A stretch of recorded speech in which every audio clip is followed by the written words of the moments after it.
Setelah menyelesaikan ujian Dewa Laut tahap keempat, Tangsen mendapatkan cincin merah ratusan ribu tahun untuk ketiga kalinya yang membuat kekuatannya sudah dapat disandingkan dengan seorang Feng He Daoluo. Tak lama setelah itu muncullah ujian Dewa Laut tahap kelima, yaitu tantangan 7 penjaga menara suci.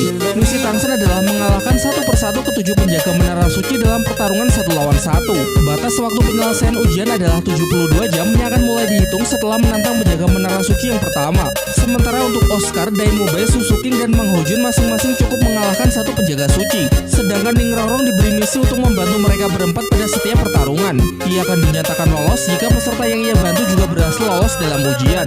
Di tengah kekhawatiran mereka menghadapi ujian yang dianggap mustahil, datanglah Xiaobe yang mengatakan kalau ia bersedia menemani mereka dalam berlatih. Sedikit banyak ia memahami kekuatan dari masing-masing penjaga menara suci yang pasti bisa berguna untuk menyusun strategi dalam menghadapi mereka.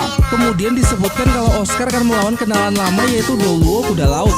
Susuking akan melawan Daoluo wanita laut, Mang Hojun melawan Daoluo hantu laut, dan Daimobe akan melawan Daoluo ikan lanset. Xiaobe pun menjelaskan bahwa master penjaga menara suci yang terkuat menurutnya adalah Daoluo naga laut, sedangkan 4 yang disebutkan barusan kekuatannya masih berada di bawahnya.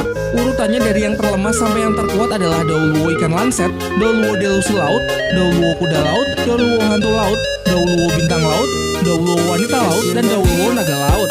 Tetapi jangan salah, karena yang dimaksud paling lemah di sini tetap saja seorang master bertitel Daoluo laut yang mana kemampuannya tentu tidak bisa dipandang remeh. Ia kemudian juga menceritakan kalau dulu Balero Pelindung pernah mengirim pasukan untuk menginvasi Pulau Dewa Laut. Namun dengan perlawanan dari 7 penjaga menara suci, sekitar 2000 master Balero Pelindung tidak ada satupun yang berhasil selamat. Dan semenjak kejadian itu, Balero Pelindung pun sudah tidak berani lagi berurusan dengan Pulau Dewa Laut.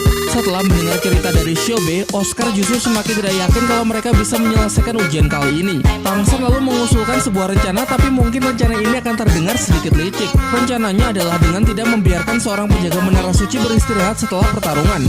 Jadi semisal Tangsen berhasil mengalahkan salah seorang penjaga menara suci, maka saat itu juga teman-temannya akan langsung menantangnya bertarung lagi tanpa memberinya waktu untuk memulihkan diri. Sehingga dengan begitu peluang kemenangan pasti akan menjadi jauh lebih besar. Akan tetapi Suzuki dan Daimobe kurang setuju jika Tangsen yang terus-terusan berkorban, sehingga ia ingin membaliknya, mengingat ujian Tangsen akan jauh lebih sulit karena harus melawan ketujuh Daoluo laut. Mungkin hanya Oscar yang butuh bantuan. Selebihnya ia bersama Suzuki dan Mang Hojun akan maju bertarung terlebih dahulu agar Tangsen bisa lebih santai. Di sisi lain, tepatnya di Kekaisaran Tiandong sedang diadakan rapat darurat dalam membahas mengenai Kekaisaran Roh Pelindung yang terus memperluas kekuasaannya dengan begitu cepat. Nampak wajah geram dari Suebeng yang langsung memerintahkan prajuritnya agar segera memanggil Master Xiao untuk merencanakan langkah berikutnya. Sementara itu di Kekaisaran Roh Pelindung sendiri, Bibidong memberikan perintah kepada Si Yue agar segera pergi menaklukkan kota para pandai besi. Semua tanpa beban langsung menyanggupi perintah tersebut.